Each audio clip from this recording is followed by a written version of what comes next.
Hey, this is Ayal here, Warmios51 on Twitch. I have developed this game called Creatures of Energy, and people don't get it, so I'm making this video tutorial to explain the game. Hopefully I do a good job this time. So, in this game, you have this board here, and you have creatures of yours and enemy creatures. Your goal is to destroy every enemy creature. Whoever does this wins the game. So, when I say creature, I just mean a group of connected parts. You see that those parts can be in different orientation here. If those pipes here connect each other, then it means those are connected. So everything about the position is just the orientation of the parts. Anything that can happen is just the rotation of the parts, that's all. There's no moving, there's only rotation. So when you have a creature of your own, the move that you can do is not move it like a chess piece that doesn't work like that. What you can do is you take it from one point, one part that it has, you select a different one. I made it so you do it by click and drag. Different part that belongs to this creature. I made those yellow spheres to indicate that where you can drag it. So whenever you choose, you would copy the entire creature there. So you see all of these four, they changed to match this pattern.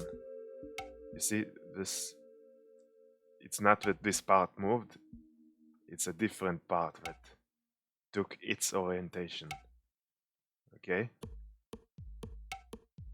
So you see all of this pattern here, and these two, they didn't change because there was no reason they would change. Okay? This is left behind because the move only affects what you can see here with this ghost here that I made here to indicate it, show you what's going to happen. So you see this shape here stays. So to see which creature is your own, which creature can you use, I made this blue color like to indicate it belongs to the blue player, but I said all the information is just in the orientation of the parts.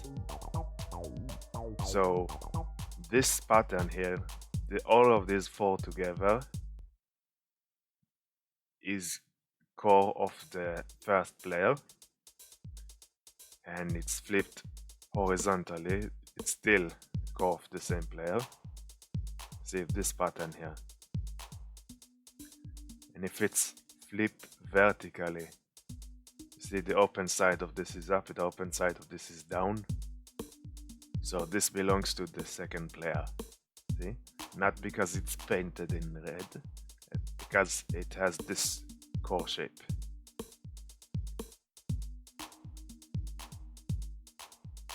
And the eyes too, they're just aesthetics. So when you have a creature that has in any part of it, any place of it, it has this core shape, then you would be able to control it.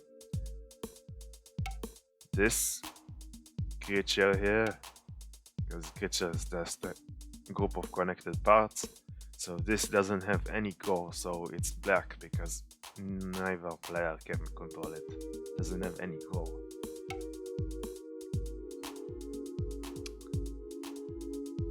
So what I can do, because you can see that those stay behind, I wanna make a bigger creature, so I'm gonna move here. Now this core here would be above here, and you see this little pipe here, it would be connected to these two. See, these two, this is the core now. This is what came out of the move, and these two still didn't change because exactly like I showed you before, just connected now to this core. So now you have a bit of a bigger creature. I can take this one and do the same thing here. Okay? See, this is here because they didn't move the parts. Those parts above, they were just connected. They were just they just took the pattern. Again, those parts above just take the pattern. See, they rotate like that. These guys didn't move.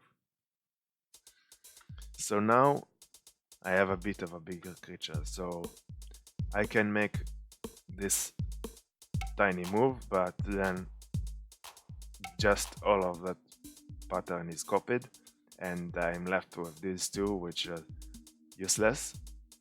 So instead, what I can do is that I can go all the way here. Now what's left behind is a whole core. All of these four are untouched when I do this. So you see this one moved to make the new creature, but all of these parts here, they didn't move, didn't change. So you are left just with a core here, and that's a new creature that you can control just as well. So you can keep on doing this. Let's do the same for the other one.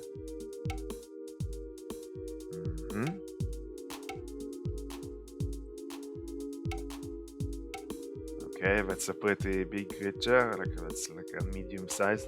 Let's see what he did in the meantime.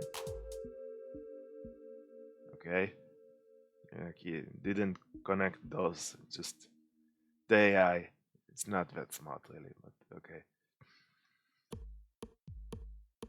So I can keep on going. See, now I have a bigger creature and I can still do the same thing. Take one part and choose a different area to put it. So yeah, see, this entire pattern was copied here. This core was destroyed, but what can you do?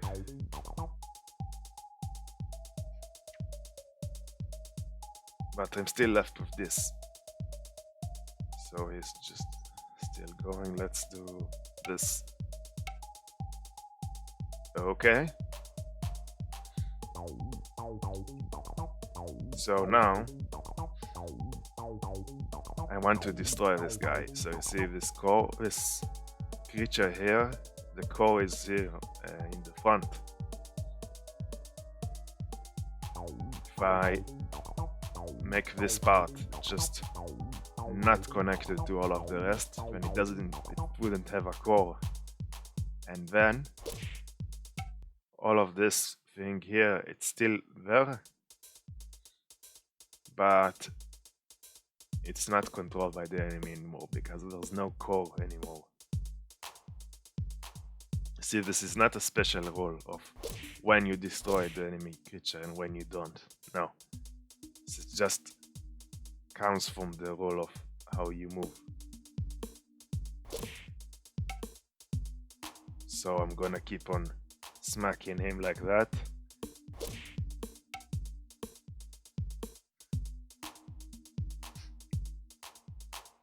And well, I can scroll out a little bit. It's not convenient anymore. Now I have a bigger creature, so I can make even bigger moves if I decide to. So let's take out all of these three at once. Yeah, there you go.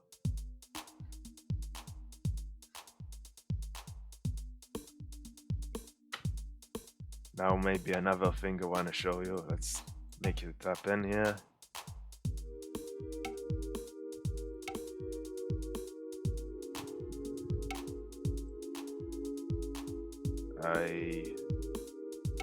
Let's do this.